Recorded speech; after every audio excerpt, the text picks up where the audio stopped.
Just hear me in the back. I'm not sure if they want to participate. I see the partition. If they would like to open that partition, you can do that. Inshallah.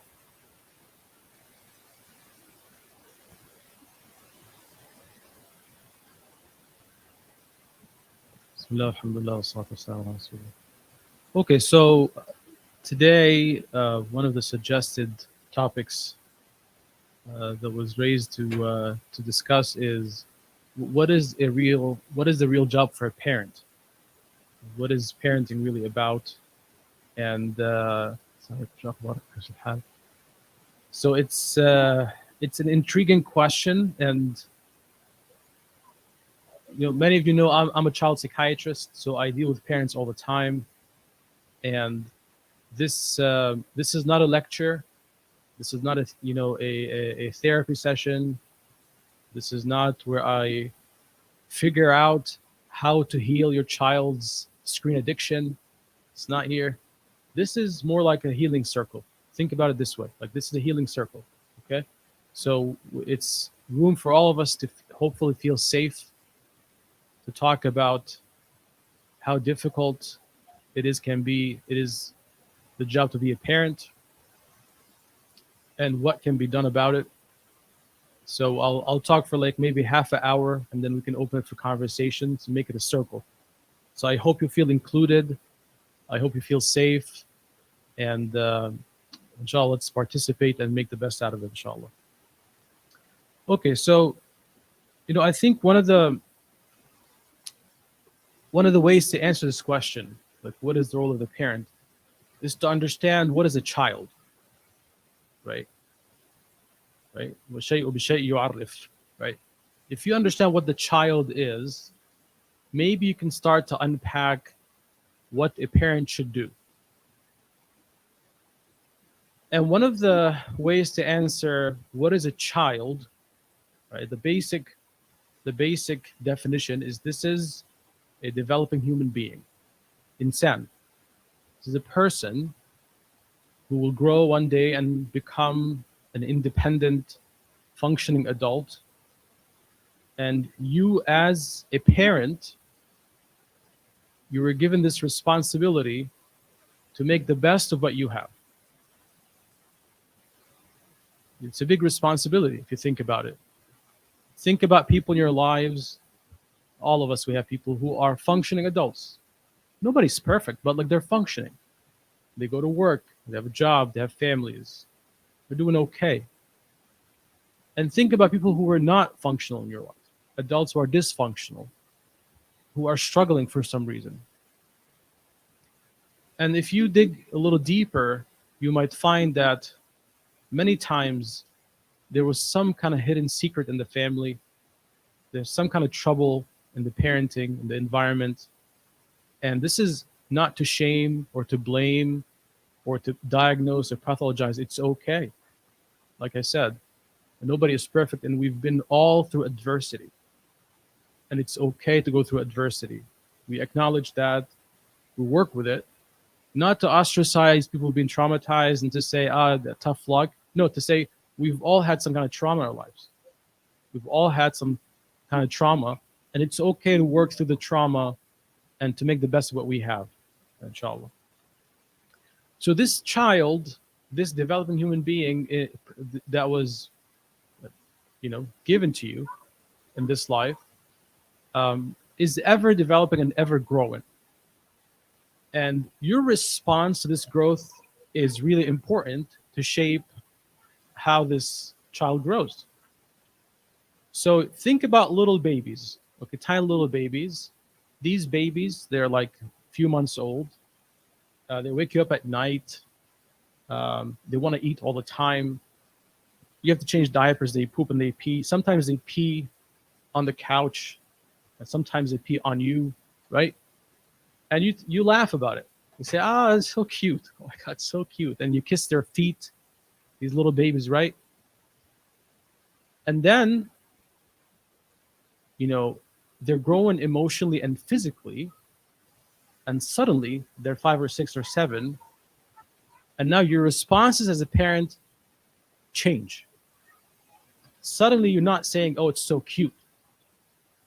Suddenly you're saying, oh, they don't listen to me. They're so arrogant. These kids, they're so selfish. What happened? What happened in those 5 years where you stopped seeing the cuteness in this child and you started to become bitter about being a parent? Something happened, something changed, right? And what changed is not you or the child. What changed is the relationship changed. So it's not just you. We're not trying to put a blame on anyone, like I said. And it's not just the child. It's something that happened in the dynamic between both of you, right? And we call that, sometimes we call that attachment. How you guys attach to each other, how that child attaches to you, and how you bond to your child. Something happened. What happened? What happened is the child is growing emotionally and physically. And as the child is growing, something amazing develops. Language. Language. These kids start putting words to things and they start learning words, and they use these words now to protect themselves and advocate for themselves.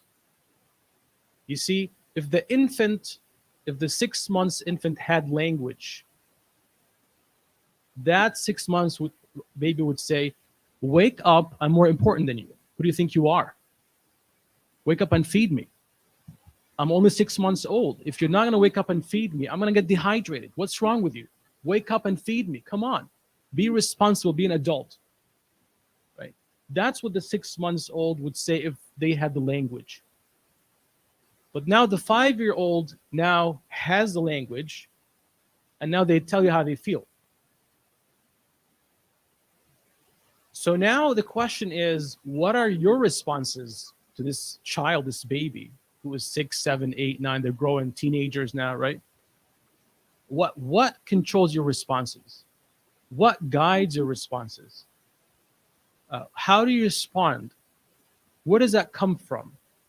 Is what really is a very intriguing question to ask. How do we learn how to become parents? Where do we get that from? Our responses many times are subconscious. You know what subconscious is, right? Like I tell your brother, why are you sitting that way? You're like, sitting how? And then I drew the attention to the way you're sitting. Before I asked this question, this was subconscious, right? You did it in a certain way, but you did not pay attention to that. But when someone asks a question, you're like, yeah, why am I sitting this way? I don't know. Oh, I just remembered, I have back problems. Right. So shifting from something from being subconscious to our attention, right? Being intentional about it gives us a lot of information, right? So not to make it too cryptic or too vague, I think many of the reasons of why we parent the way we parent is how our parents were and how they raised us. And this becomes like your behavioral genetic upbringing.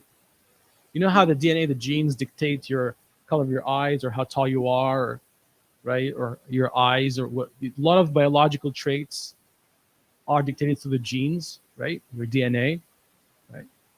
There is also a very similar concept that your parents raised you, that somehow, without you noticing, sank deep down to your soul, to your mind, trickled in, and slowly built the imagination of what is it to be a parent? What is acceptable for you as a parent to do? What is a no fly zone? What is like a red zone? You should never do that. What is okay to do? Where did that come from? That came from your home, from your dynamic that you had at home with your parents.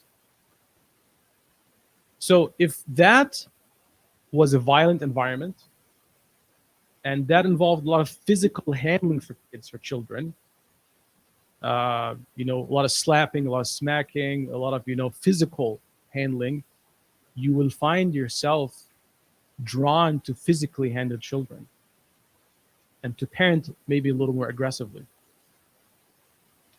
And if the environment you grew up in was more listening, coping, talking language, right? You become a listener. You start talking to kids. You start hearing what they have to say, right?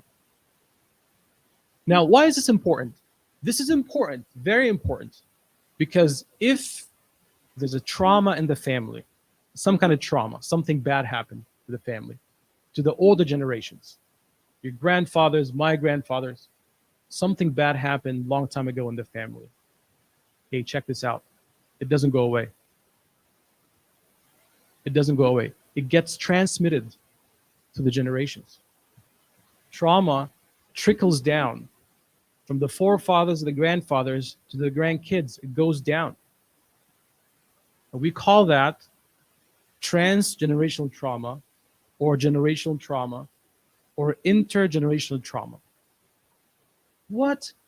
How is that even possible? Yeah, it's possible. It exists. It's a fact. It's a fact. What's the data? If you look at the black communities in America, communities of color, especially black people in America, right? And you look at the level of trauma they endure right now, you can trace it back all the way to slavery. All the way. You can go back, you can trace this trauma all the way to slavery. What? Slavery? Yes. That wasn't too long ago in America. It was recent. So how did that trickle down? Well, it trickled down in absent fatherhoods. These men who were killed because they were overworked or whatever happened in these fields, or because they were lynched for quote unquote raping white women, quote unquote, right? Killed. And these generations of kids were grown up without fathers. And how that propagated a sense of insecurity about this life. Right? Nothing is secure. We have to survive, not thrive.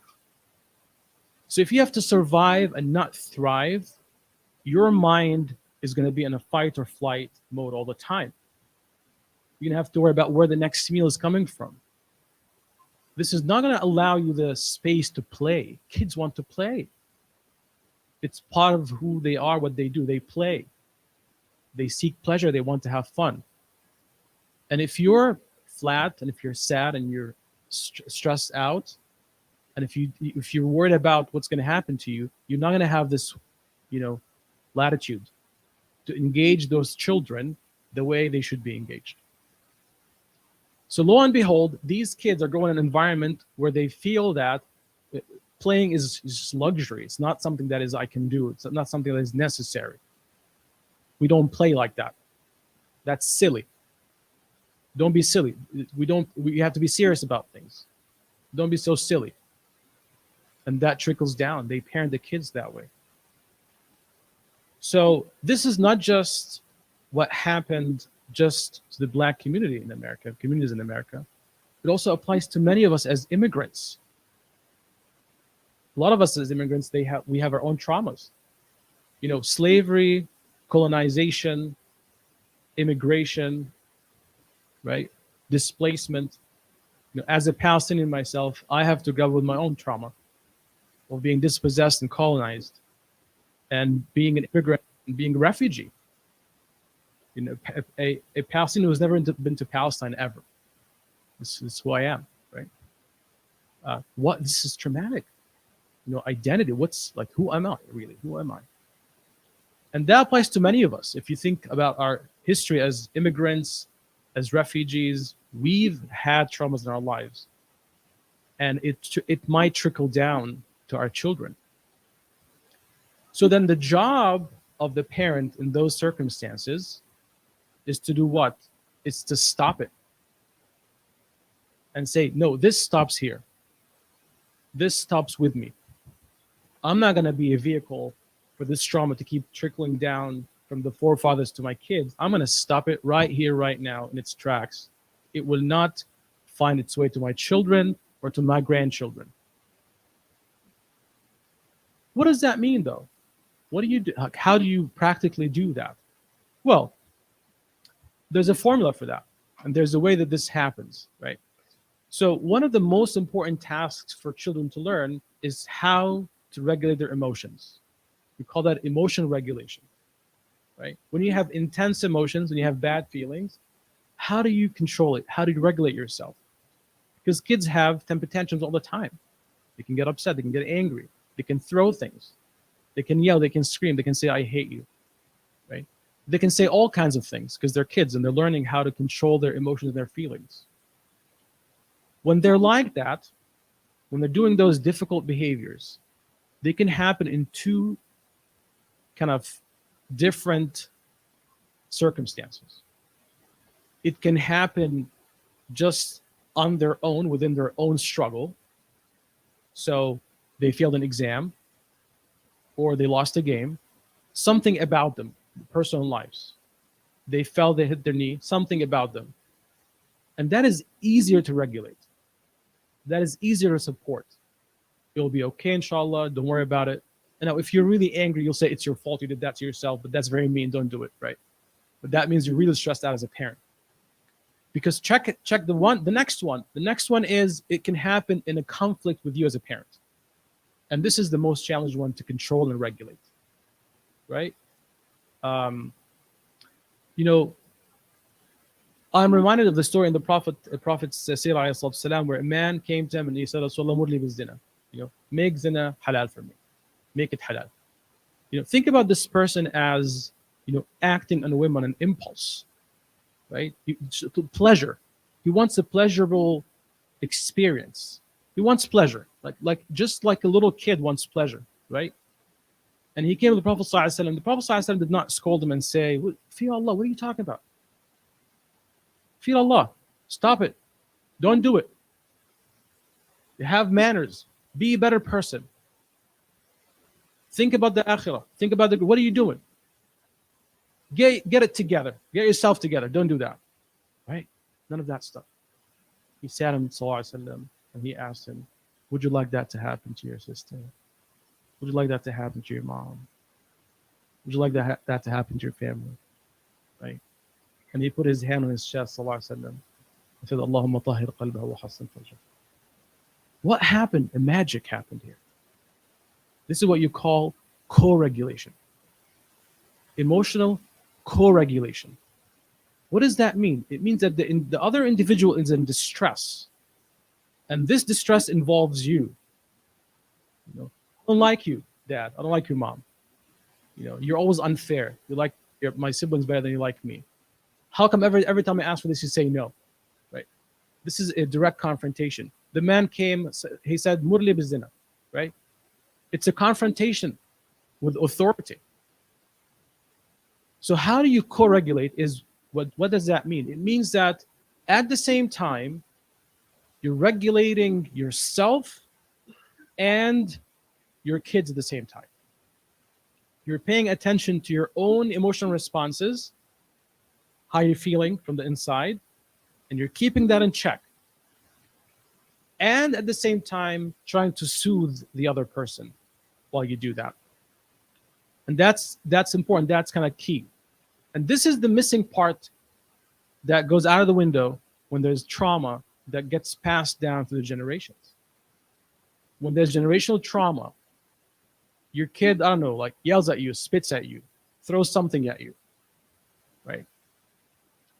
How do you interpret that? If you are a stressed out person or parent, you'll say, "Oh, disrespectful, punishment," right? A trauma narrative, a trauma, fight or flight, fight, disrespect, fight. Oh, but if you come from a more co-regulated background, you'll say, "My child is in distress. They're upset. They're not doing well." Because they're not like that all the time. It's not like they do that all the time. They're falling short. I'm gonna have to think how I can support them right now. This is the language that does not get transmitted if you've been traumatized. Why? Because it's so arrested. It's so immature. It's a fight or flight reaction. And then the rest is history. So if the child learns how to co-regulate, if you learn how to co-regulate your emotions, your feelings, when the child is having a problem, this is the way you stop the trauma in its tracks. This is how you make sure that it doesn't get transmitted to the generations. This is how you make sure that you make a difference in this child's life. And this is difficult work. This is difficult work to do.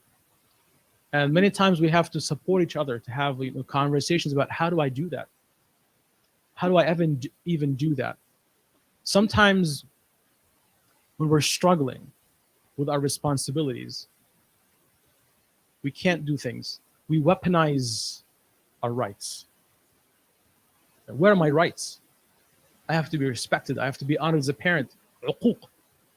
I used to teach in Sunday school in one of the masajid. I would get a humongous amount of parents complaining about their kids. Talk to them about where is the halaq about uquq?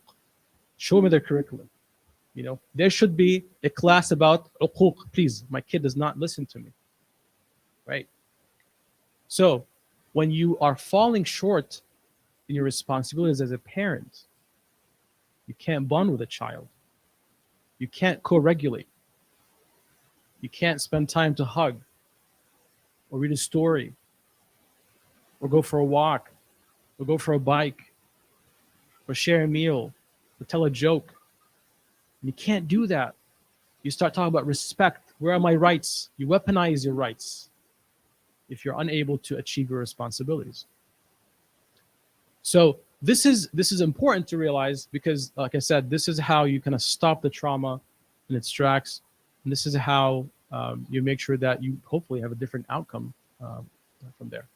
So perhaps maybe I'll maybe stop here, take a pause a little bit, maybe get your thoughts about this concept, and maybe we can share some wisdom and knowledge if you would like to.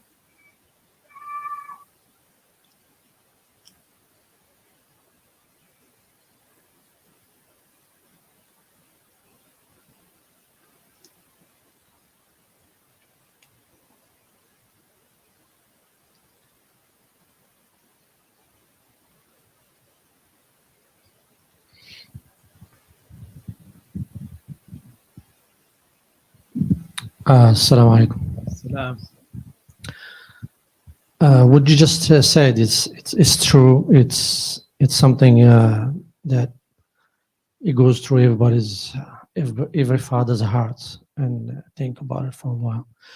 The only issue or the only things that adds to the problems is the society when it does not help the outside. So we try a lot. We try as much as we can, but the outside it has its own direction or directive to the kid. So any thoughts on that? Yes, absolutely. This needs another whole lecture about how to parent cross cultures.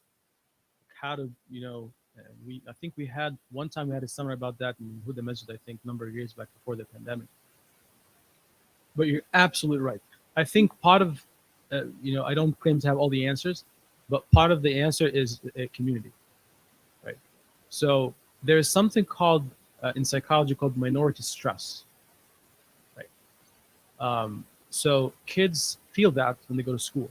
If they go to public school, they feel minoritized. What does that mean? It means they feel that they're pushed to a corner as a minority, and they have to deal with that stress.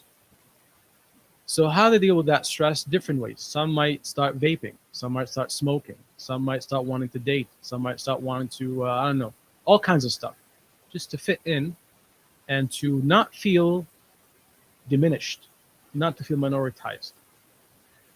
So there are different venues where someone can feel less minoritized. So you can work on the environment and the person. So you can work on the person by helping them grow a talent, so they're not feeling diminished. So they're like Mo. Mo is on the basketball team, and he's like the player. He's the best player on the basketball team, and Mo, goes to the mosque, right? So developing a model person who's not ashamed because now they're a star. So you can make a star, but not everyone is a star because it's difficult to make. or you can achieve that sense of belongingness in the community, in the masjid, in the mosque, for example, or other venues like in the family, maybe, where they feel that they belong, they're attached, where they feel not diminished. So it's sometimes you have to do both, right? You have to invest in the person, help them grow, at the same time help them feel a sense of belonging. But I agree with you, it's a real challenge. It's not easy. May Allah make it easy for all of us. Assalamu alaikum. I wanted also to look at it from a different angle, different expectation. So you were raised, overseas a different way. Your kid grew up here, which is a different environment, and your expectation is always, how you dealt with your parents. Yes, your kids are not disrespecting you, but maybe just the way they express themselves differently. Yeah. This is a big one. How we translate things, um, from one culture to the other one is like a big thing. Like it's normal here for a kid to say to their parents, "Dad, this is silly." What, silly? If I told my dad, "This is silly, Dad." Yeah. So one has to hear it with the ear of the culture sometimes. Don't try not to translate it sometimes. There are things like that, in Islam we have al-lamam, right? Lamam, like sigar al-ma'asi, just tiny little bit, small pieces, right? Lamam. This is lamam, right? But what you do about it is a big deal. If you make a confrontation out of this, and that might make your relationship sour with the kid, that's worse than the lamam. You made a grave, quote unquote, ma'siyah out of a lamam, right?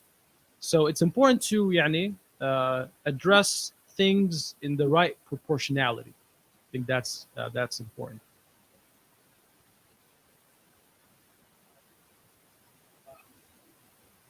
Yes.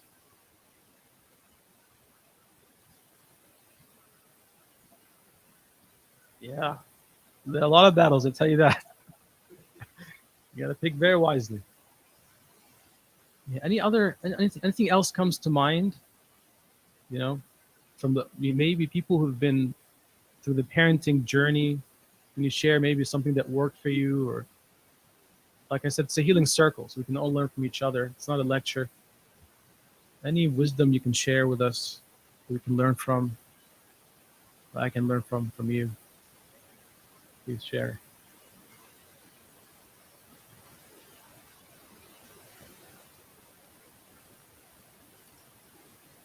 Or maybe from the youth. Yes. Yes.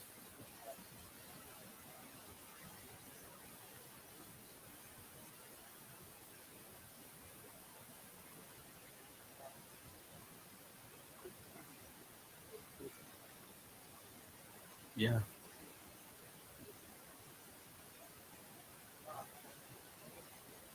Yeah. Yeah.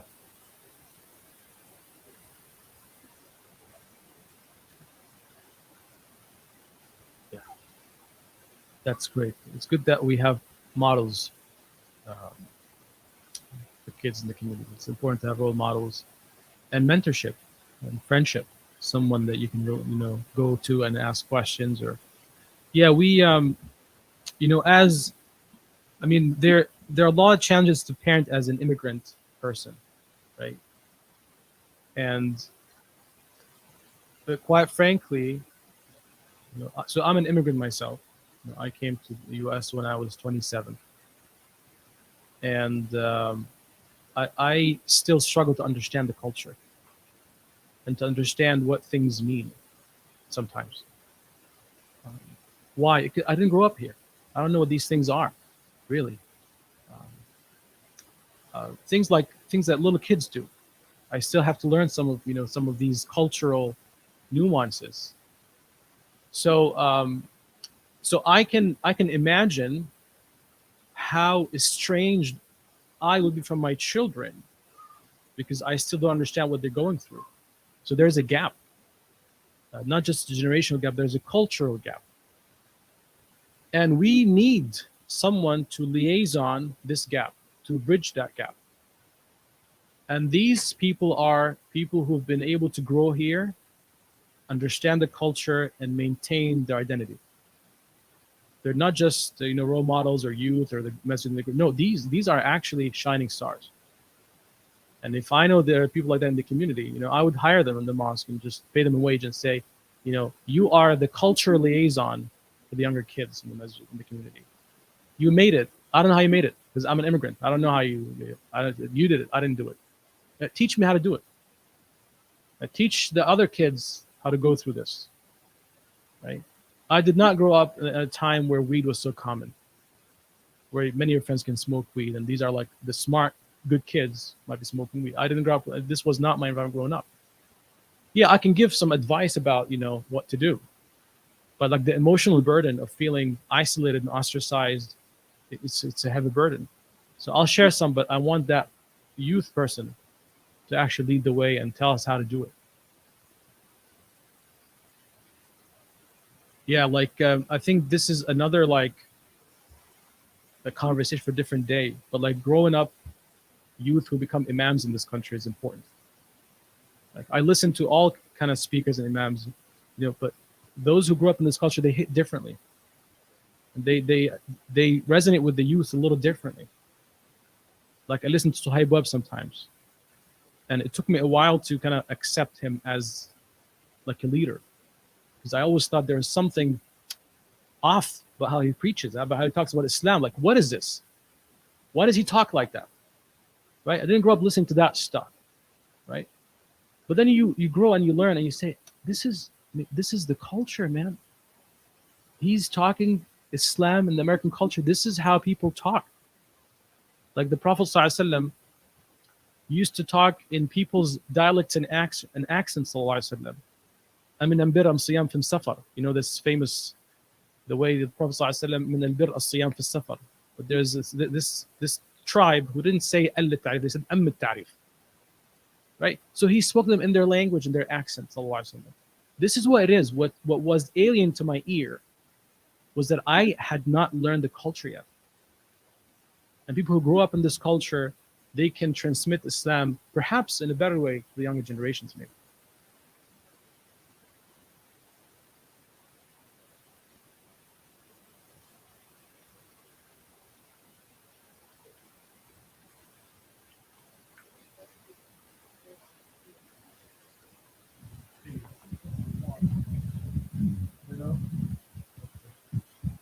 Even the mosque, you have to pay fees, Yes. And when we came here, we have to work hard, sometimes 12-hour shift, to cover all the expenses. Soccer, I think to raise a kid, you need three things. You need effort, time, and money. Those three things, to get those three things is not easy. It's difficult. And in the meantime, when you come back from work, you are too tired to take your kids back and forth from soccer. One want to do swimming pool, one to do basketball. Yes. And all you have to pay all those fees. Yes. At the weekend, you have to take them to masjid back and forth. And there are fees too. Yes. And I have 4 kids. Not So sure. when I 4 kids, and I went to the school here, United States, when I was 47 years old. So I have to interact with the young kids. I have to be, role models. I have to submit my work on time. I don't have excuses. Yeah. And the weekend I have to work hard too. Yeah. And and we have no time to spend time with our kids too. Now the oldest kids, I used to take them back and forth to soccer and everything. But those 2 young kids, I'm 62 now. When I come back from work with the stress at work and everything, I don't have to take them anywhere. Even drive them, I'm tired too. Yeah. So, Yeah. This is part of this economical machine that we live in. It is built that way by design. It's designed that way, so we can run like a hamster on a wheel. It's how it is. And then the kids are left to pop culture to raise them, right? because you're so busy making ends meet. And who raises the kids? The TV, the school, public schools, right? Yeah. So it's a real struggle, and I think as individuals we won't be able to make it as individuals, and this is why we need this community in the masajid, and the it doesn't have to be like a masjid, but like community functions, gatherings, clubs, capacities, like Moroccan club or like North Africa, something collective where we all pitch in, and you can buy your own basketball court for the masjid, and then you can get the masjid can rent the bus for the kids, right? Because everyone pitched in, now we can afford that.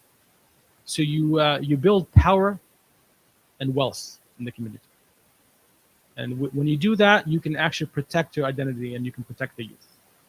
But like if we do it individually, we're not going to make it individually. The system is just bigger and stronger. It will just crush you down. Yeah, the struggle is real, brother. And by the way, you look 50. You're almost 62. Let me 45. Now that I look at it, 40.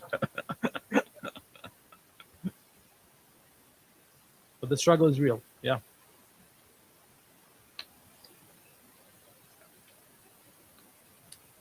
Yeah, please.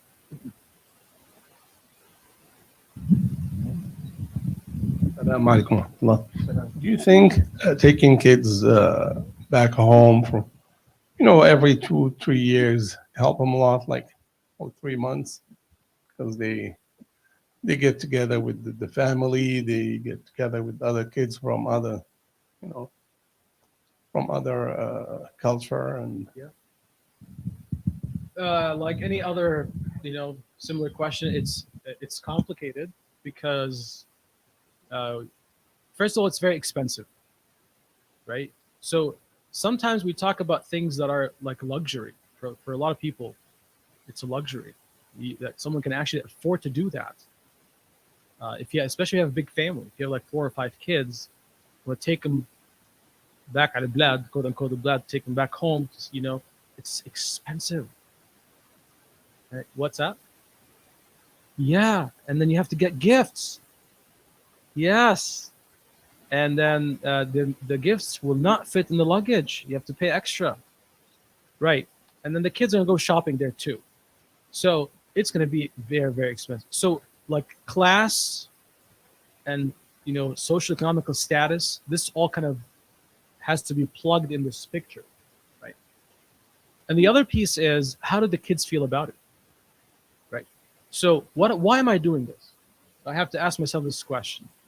So to raise a child from a minoritized background, and like say a Muslim Arab child in Western culture, right? What are the stressors? Minority stress.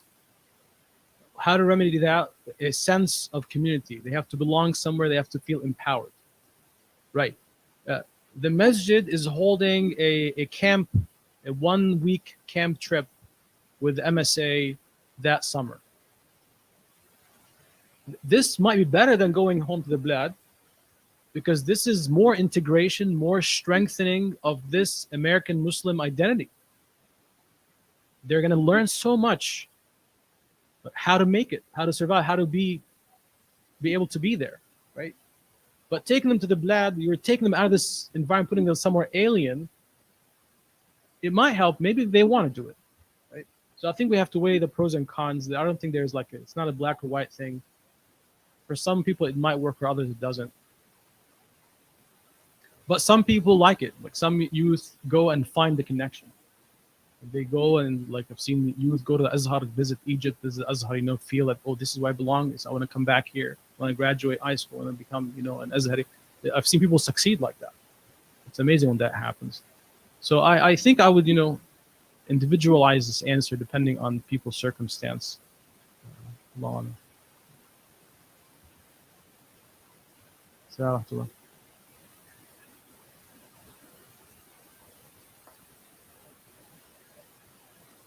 When they come here, they make new friends here, then they forget the old friends from back home. So, it's very hard to see there in the back home. And when they come here, they get new friends, they forget all families and friends. I would say it's good idea when you keep them back home, like couple of years, 3 years, let them grow there, have them get education back home. That's good idea if Yeah. they want. Yeah, this is. But taking them back home every year or every other year, at the end, they said it's boring going back home. Yeah, I have seen the kids like that. yeah. Man, it's tough, man. It's tough. Whatever you do, you don't seem to have Yeah, the we're right doing our answer. best. That's Yeah, all we can yeah. do. No, it's so hard because the flip side to that is their sense of identity, right? Yes. Yeah. I struggle with this word back home, because I'm Palestinian, of course, right? I struggle with it, right? I grew up in Lebanon as a refugee, and so when I say back home, that's a metaphor for me, right? Because there is like back home for me is Palestine, but I can't go there because of because we were dispossessed and were displaced. Now that I have my own kids, I think about what am I going to tell them, right? So I've come to terms with identifying what happened to me as a trauma, me not knowing where I belong and having to leave. So I left Lebanon for economical reasons because as a refugee, as a traumatized refugee in Lebanon, I am sanctioned. I'm not allowed to have jobs that I'd like to have or make money that I'd like to make, right? So I was very minoritized and ostracized there. So I had to run away. But this is a trauma for me, right? Because I left everyone behind. My father, my mother, they had to grow up with, I went to visit, right? But like they had a separate life on the side now, like a parallel life. I don't know what they're going through. I don't know what they ate for lunch. I don't know what's happened with our neighbors on the 7th floor in the building. I don't know. Some of them died. And I'm away and I'm thinking about it. Oh my God, how did they die? Well, they're 80. I left when they were 60, 20 years, right? So this is heavy stuff to kind of digest and stomach and to come to terms with. And then you as a parent, you have to decide, am I going to pass this down to my kids? Am I going to say, no, you're a Pakistani American. You're a Palestinian American. You belong here. This is your home country now, right? Yeah, you have cultural roots somewhere Yeah, else. we have the roots back home. Yes, we're going to go visit and we'll feel connected. But this is home for you, right? I'm beginning to wonder if this is what I'm going to do. Because if I do otherwise, I am afraid I'm just passing down the trauma that I had to the next generation.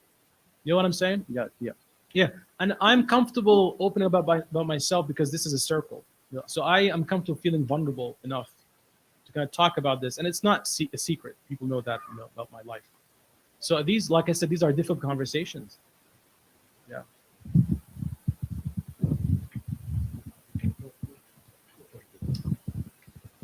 شكرا. السلام عليكم ورحمة الله.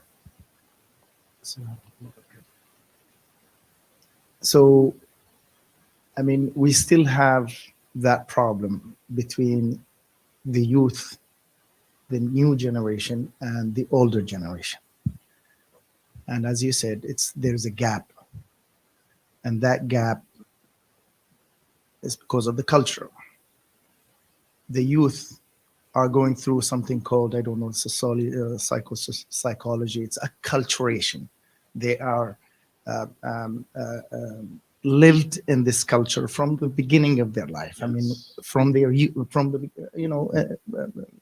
When they are born. And we are going through something called inculturation. We are bringing something with us, and at the same time, we are trying to accommodate and cope with a new culture. Yeah. So there is a big gap there. The solution is, I believe, the youth have to be get involved in workshops to get them discuss this principle, what they're going through, and how they can to make it adjust. And at the same time, and this is the most difficult one in the older generation, the workshops they need to come and sit like this kind of gathering, blessed gathering, inshallah, to discuss what they're going through and how they're going to adapt and change, maybe to bring themselves closer to the new generation and to understand. And if somebody said, let's take my kids 3 months back home, للبلد, for example, I think, in my opinion, it's still the problem exists, because they are being exposed to culture, which this is home, and when they go there, they are going through some conflict too, because they're being raised here, they're being enriched with some morals and socio principles, and when they go there, they find that there are some contradiction, and when they come back, you will find yourself in confrontation with them. How are you going to discuss it and try to understand one another? Yeah, so I really like what you said, and I really have to say that like many of us, I don't know what the answer is really. So, but what I think the answer is in our attitudes towards these things, right? I think as long as we maintain curiosity, you're curious about what their experiences are like, right?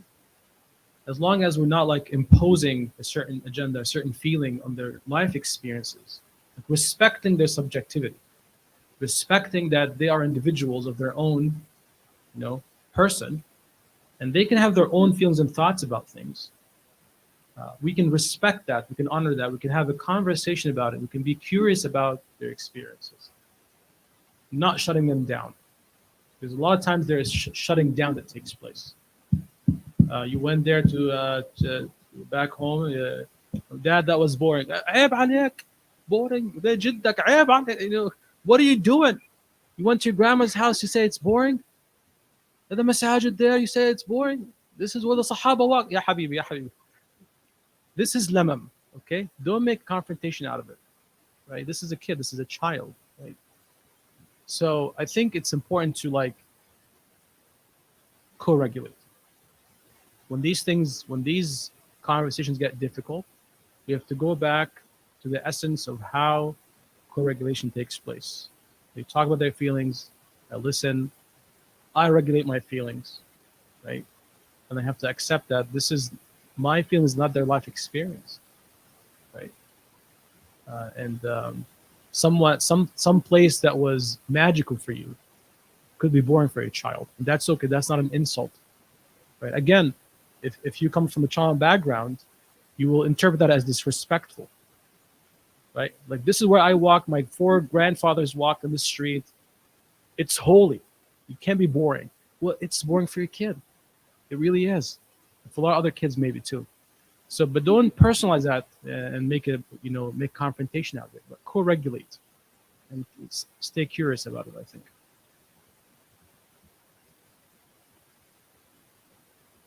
And we will fall short and we'll make mistakes. And then we have to go back and say, I'm sorry, I overreacted.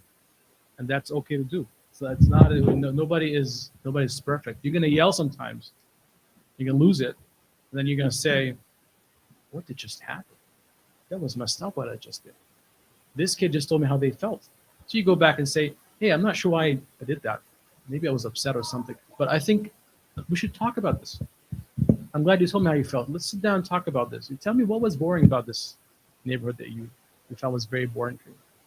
And you'll be surprised what you listen to. They might tell you, I miss the masjid here. Right? What do you mean you missed it? I thought you said it was boring. Yeah, the masjids are boring there. Because nothing happens in the masjid there. You go pray and you leave. But the masjid here is fun. I like the masjid here. We go out, we play basketball. I meet my folks here, and my crew. It's fun. It's good times here. I miss it. I miss Malden. Well, now I understand, because I didn't shut them down. Now I get it why it was boring.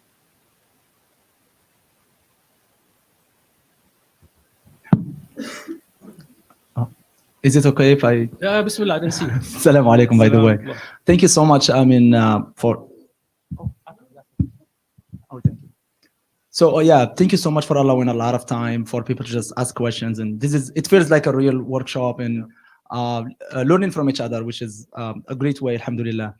I feel like one of the biggest issues is that some of the parents aren't even aware of the struggle to raise a kid in America or in a Western culture.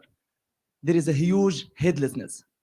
People, if they are not even aware of the magnitude of what needs of the work. Yeah. Yes, there are a lot of, I don't say misconception, but maybe misunderstanding and some remnants from our culture as well in a way. So people, they think if they are providing and if they are giving money and intimate, like you said, and giving everything that's like they are fulfilling their responsibilities. However, it doesn't feel the same because Tom and Jack and whoever is doing the same thing. In addition, they are attending their kids' tournaments, they are in their life, they try to be involved. So the foundation for me, just people to be aware to begin with, and they know what does it take. And when we have, alhamdulillah, youth program, when we have other services, so people are being involved. And we don't see that from, if you have, let's say 100% of parents, most of the times you find a good 10 or 15% who are very involved, who are helpful financially, in time, and committed in many ways. And that just makes it really hard. And I also wanted just to share, I know you guys were speaking about taking your kid back home, and I just my own, everyone has an opinion, and like you said, it's individualized, and I totally agree. I would say this much, it is costly, but I do see it as beneficial. First of all, people get taxes, and that's like the money for the kids. If you can just set it aside, some of it or so, that will help. Plus, when you take them back home, it's not as costly because the dollar is very stronger than most of our currencies. You need to take them as young as they are. So you would avoid the conflict that you're talking about. So they grow with that sense, with that cultural, they get exposed early on. They have friends, they have families, they need to connect with them through the phone. And just like talking about my kids, for example, they speak to their grandma, aunts, uncles, and they know who they are, and they speak with them. And whenever we are talking, they say, give me the phone, I want to speak with them. And also the language is a big component. So I feel like even if it's costly, it's very meaningful, it's very important. I feel even our kids and our mentors, those who had exposure back home, an authentic exposure, I feel they are not as Americanized.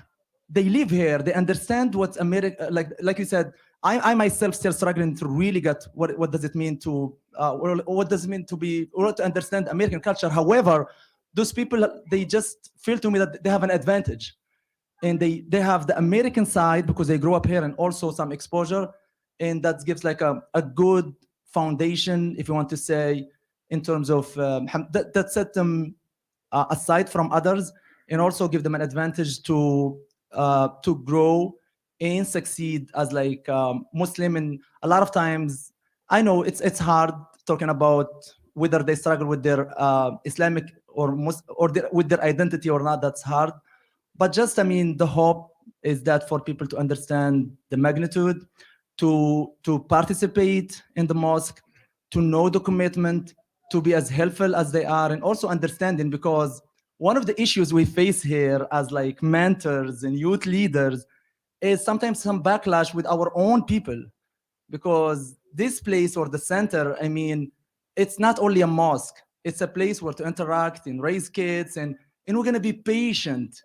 We cannot expect them to be like angels and they're going to just be quiet like today or so. I mean, we just need some sense of understanding overall. And if we can work on that, inshallah, I feel we can go forward.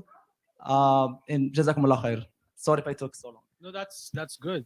That's really good. I think, point well taken. We have to be patient with the youth. As far as I can remember, nobody came and peed in the middle of the masjid here. Anyone peed? Any of the youth came to pee in the masjid? Nobody. That didn't happen. It happened to the Prophet ﷺ, right? A man came and peed in the middle of the masjid, And then they all went to yell at him, and he says, "Sallallahu Alaihi Wasallam, let him finish." Right? Let him finish. The kids are playing the wrestling. Let them finish. They're not peeing. All right? Let them finish what they're doing. I like it. People, kids grow overseas, visit their culture, go back home. That can work for a lot of people. They grow up, they get exposed to all kind of cultures. They become pros in soccer, and they go play for Morocco. What happened to Ziyech, man? What happened to this guy? Anyways. Oh, man. Okay. What's wrong with this? Any question from the sister side? Yes.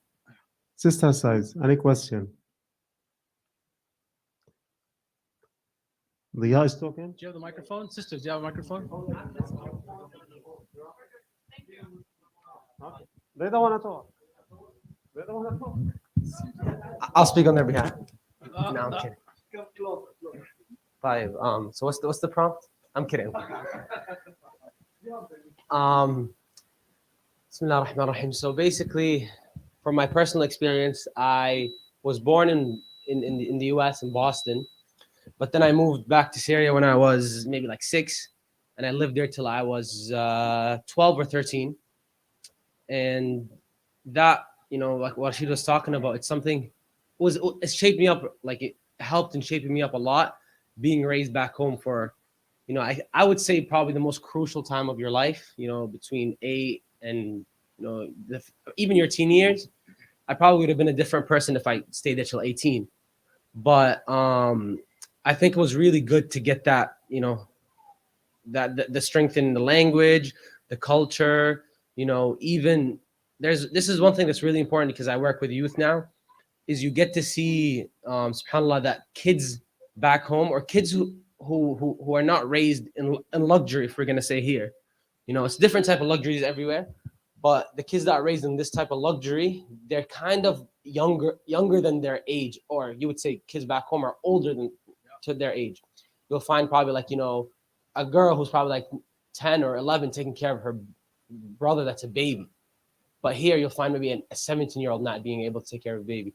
And so this stuff is really important because like sometimes I try to work with the youth here, and subhanAllah, you feel like there's just the awareness sometimes is lacking. Like even with my little brother, sometimes you feel like you're worried that like, how can I start to replicate some of this stuff to make sure that he can, or like, for my kids, inshallah, and for whatever, where you could feel like, there is still that nuduj.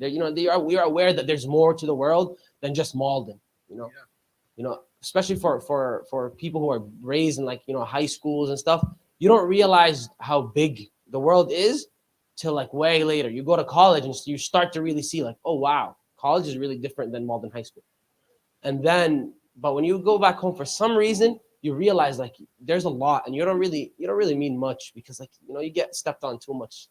And so subhanAllah, from a young age, you're kind of raised that like, I need to make sure I'm okay. Here, we're very entitled, even myself, like I became entitled, we all start to become entitled. For the kids, they're raised in entitledness, where they feel like, oh, you owe me this guy owes me that.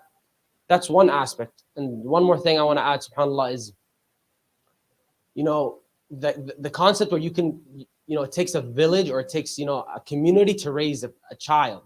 And so if you're in the streets back home and I would do something wrong, anybody would yell at me. And if, look straight up, and if I would go, and if I would go back to my dad would probably yell at me as well. Like, why did this person, yell at you?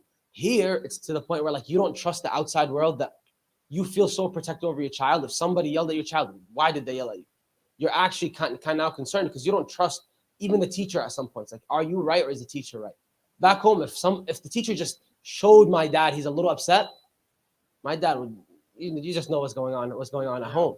Yeah. Because like we trust that the teachers actually, their values match. But nowadays, I'll tell my brother, like, don't even listen to the teacher. Make sure you have good grades, but because I don't even know how are the values of the teacher. You know what I mean? Like, I don't trust the teacher, honestly. And so this is what, and I think this just, maybe in other countries is different, but because you're in the US, there's just like a mixing pot. And like maybe in another country where like there's one of the same race or one of the same ethnicity, one of the same experience, you have shared common values. But because we're here, it's like overlapping. You have some people that think this is okay, other people think that's okay. And so, yani, subhanAllah, it's very hard for that young age, you know, between 8 and maybe like even 17, 18. And I really, what Rashid was saying is like to try to send them back home. I really think, you know, it's something every parent should try. And, you know, as much as possible, summers, you know, even I know some of my friends, their parents used to send them every summer. You know, they would either do winter there or summer there. And that would really help because like it starts to become a part of your identity. And when you get older, it's like now it's too late. If you're already too old, it's like now what? You don't assimilate. And the thing is, you will never actually assimilate with American culture either. Because American culture is very vast. Like, are you going to assimilate with hip hop? Are you going to assimilate with like, you know, white culture? Like just too many cultures that it's hard. You don't find yourself fully in, especially when you're Muslim. And you know, usually the culture that you assimilate with is not the right one. Yeah. But yeah, and the hope, like you said, the hope is to integrate. Right. Not to assimilate. And there's a difference between integration and assimilation. Assimilation, if you dissolve in a culture. Integrate is when you come and say, you know, there are things that I will take and things I won't take from this culture. And who will help me pick those out? People who've been through this before me, like the youth in the masjid, the culture liaisons in the community, the youth, the leaders. You know, I can relate to your experience, you know, how kids grow up in other cultures versus how they grow up here. And part of me wants to think that, you know, kids who go through adversity, if you go through adversity, you will mature younger as a person. And adversity is more rampant and more common, unfortunately, in our countries. I'm not sure. Did you witness the Syrian war? Were you there when Yeah. I grew up in the Lebanese war era.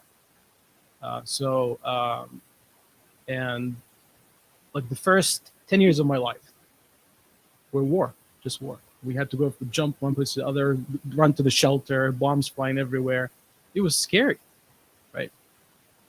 So adversity makes you mature a little faster. What does that mean? It means that it can cloud, it can make vague the concept of childhood. It can muck it up. But what is okay for a child who's 10 to do or 12 to do and what is not? The girl who is 12 and who can take care of a baby needs to do that because she might get married next year.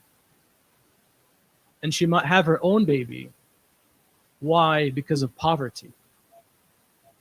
Because she has to get married and have her own family, have her own kids, because the financial burden that her family might have. So I'm not saying that what you're saying is not valid or accurate. It is an observation, but how we interpret this observation is important as well. Parts of it might be based in adversity and trauma. And part of it might be real because of the culture. And the answer is I don't know really what parts are, but just to keep an open mind about this, and to have a conversation about it. I think it's important to have a conversation and not to normalize or pathologize any specific kind of mode of growth, and to keep an open mind about that. Because if you take a kid in this culture and say it's okay to I don't know, it's okay to be spanked by Ammu, for example, right? You're going to confuse this kid. You're going to traumatize this kid, right? And so that's not okay. If you get a kid from a different culture, you put them here, and you have them play with other kids, they might feel a little too mature, like you said. They might feel that they're not belonging here. So it's a challenge, I think, to cross cultures. It's just it's a task. But I think it's important to write our experiences down and to kind of have talks about them because they're important. Like your experience is unique, right? So I would, I don't know what you do for a living or you're going to college, whatever, but write it down, because I'm sure a lot of people would want to hear your experience and they would want to relate to it and learn from it. I think it's important. Thank you for sharing that. We have 5 more minutes, I think, right?